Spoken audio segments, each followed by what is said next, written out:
Can't believe YSL lawyer got locked up, man. Like, how do you even get locked up as a lawyer? Ain't you supposed to be setting a good example? But if you don't know what I'm talking about, watch this. Now, we've obtained a recording alleged to be an attorney telling a wanted man how to dispose of evidence. That attorney is now facing charges. Channel 2 investigative reporter Mark Winnie live now at the Fulton County Courthouse. And Mark, that recording appears to be key evidence in this case.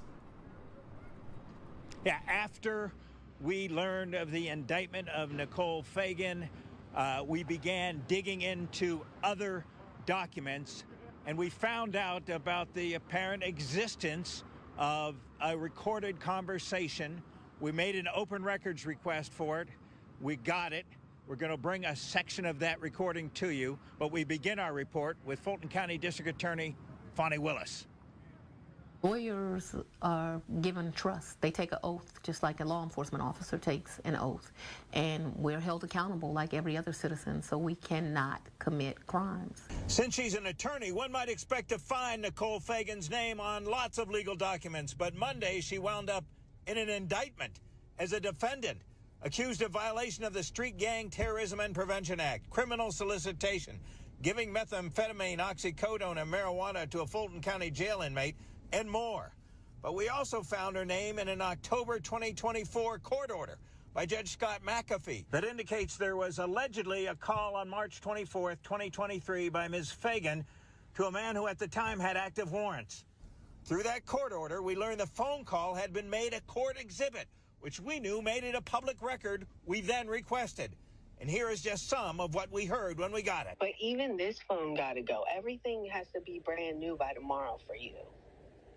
I just went and bought a physical phone and physical phones, but I also mean getting rid of. That date, March 24, 2023, matches the date in the new Fagan indictment, an account that alleges she solicited a 4PF gang member that was a fugitive in a 4PF gang murder case to get rid of his phone with the intent to obstruct the prosecution of another man we are told was her client. Fulton County District Attorney Fani Willis. And I think that lay people understand that as a citizen, it doesn't matter if you're a lawyer, it doesn't matter who you are, you cannot ask another person to tamper with evidence in any way. A statement we received Monday says this indictment is a travesty. Nicole Fagan is a fierce trial attorney and well respected amongst her peers.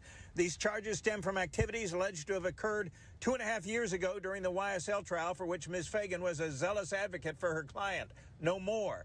We look forward to fighting these false allegations. Drew Findling, Marissa Goldberg, Findling Law Firm, attorneys for Nicole Fagan. An indictment is nothing but a charging document. We will have to prove these charges beyond a reasonable doubt. But what this indictment lays out is someone bringing in contraband to the jail. Contraband is a variety of things. It is drugs and it's cash.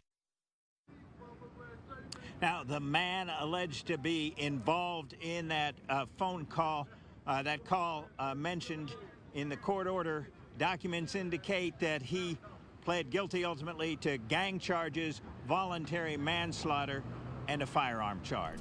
Reporting live outside the Fulton County Courthouse, Mark Winnie. So y'all just saw the video, so let's get straight into it. We ain't finna waste no more time. Don't forget to like, comment, subscribe to that notification bell. I'm sorry for the TV in the background. We got a new TV. I ain't put it on the wall yet. You see the other one up there. It's not working. Don't ask too many questions. Won't be no problems unless we start some problems. Let's get straight into it. Now look, I just want to say, I don't think this is gonna stick. I think Fani Willis is spiraling. I think she's sputtering right now because she didn't get anyone of worth in the YSL Rico case. Yeah, some people had to sit down for a little bit of time, but I don't believe anybody of note got any real charges. Yeah, Gotti's out, Young Thug out, Gunna is out, YSL Mondo is out, Woody is out. All these people that she wanted so bad that were on her hit list are no longer in her custody, and she's spiraling because someone has to get the belt. Someone has to get the book for how they made her look in front of the DA, how they made her look in front of the public. Everybody has to get the belt because they embarrassed that one woman who didn't have her case together for Young Thug, so now she's on a warpath. And let me tell you something,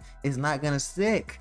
You can't tell me that I can't advise my client to do something, but the only thing you can possibly try to stick on me is that I got the information from the police, then I warned the suspect. But at the same time, this is my client, so of course it's in my best honest interest to help my client out, because if I don't help my client, who else is going to do that? That's what he's paying me thousands of dollars for, as a retainer. And there's also such thing called attorney-client privilege. So with attorney-client privilege, I don't think it's likely that we'll see this stick in a court of law, because there's no way you're going to tell someone that they can't talk to their client in confidentiality without getting her phone records pulled. And there's nothing that she directly did that would upset the case or be going against law enforcement. So I don't like where this is going right now. Personally, I feel like I said earlier, she's sputtering. She doesn't know where to go from here. YSL made her look like a fool. YFN made her look like a fool. She's trying to get someone to set a clear example, but going for lawyers isn't going to set a clear example, because what is that going to do? Even if you do get the lawyer, that's not going to scare anybody. That's not going to deter the streets. That's not going to scare anybody away from working with these street members, because they have all the money.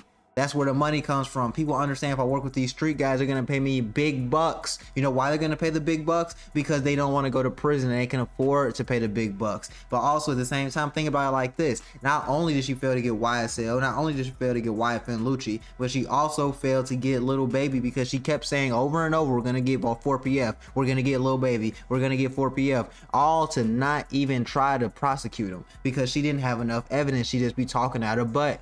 No one really respects that, and I'm gonna let you know that right now. A lot of people be trying to make it seem like, oh, she's a big bad wolf. She's not the big bad wolf that is. She's a bad wolf that she wish she could be, because no one's scared of that. She hasn't put anybody behind bars. She doesn't have any real evidence to lock anybody up. She needs to go after the young boys and the young crew instead of trying to go after these seasoned gang members. And then she also has to answer, because where is the young Scooter death footage at? Where's the body cam footage at? They're not releasing that, and they're trying to take the attention off of the young Scooter body cam footage, because they know they were wrong in that instance. They know they had no jurisdiction to let that man bleed out like that, because you're not going to tell me that responding officers see this man cut himself on a gate. He starts bleeding. He don't have enough time to take him to the hospital. They didn't bleed out in the car. He bled out on the ground. It makes no sense. I believe that was a conspiracy to hurt the gangs of Atlanta. Because if they let Young Scooter bleed out, they probably thinking like, oh, one of the major plugs in the city is gone. We don't have to worry about the drug flow as much anymore. And they probably had a vendetta against the Young Scooter anyway. So I believe there's something deeper going on, and they're trying to take attention off of the Young Scooter case. But I'm not going to let them take attention off that Young Scooter case. You know why? Because Young Scooter was an innocent man who got, I wouldn't even say set up, but he got blindsided when someone that he didn't even really rock with called the police and said he was doing heinous things that he was not doing in the house. Honestly, this is disgusting behavior from the Atlanta District Attorney's Office, and I honestly believe that Fani needs to get fired. She needs to get replaced, fired. She's not doing a good job. She's a horrible candidate for the district attorney, and honestly, I feel like it's just not going to get any better from here. It's going to keep getting worse and worse and worse, and I don't want to see anything get worse from here. So please, let's get a petition started to get her fired and stop suing everybody and trying to throw RICOs on everybody, because clearly nothing's sticking and nothing's going in her direction. So she's trying to tear the city of Atlanta up. We don't want that. We don't like her. We want her replaced. But let me know what you think about this, and let me know what you feel in the comments. Don't forget to like, comment, subscribe. I'm definitely going to catch you in the next video, because you know I come with like 2-3 a day. Ain't that the way?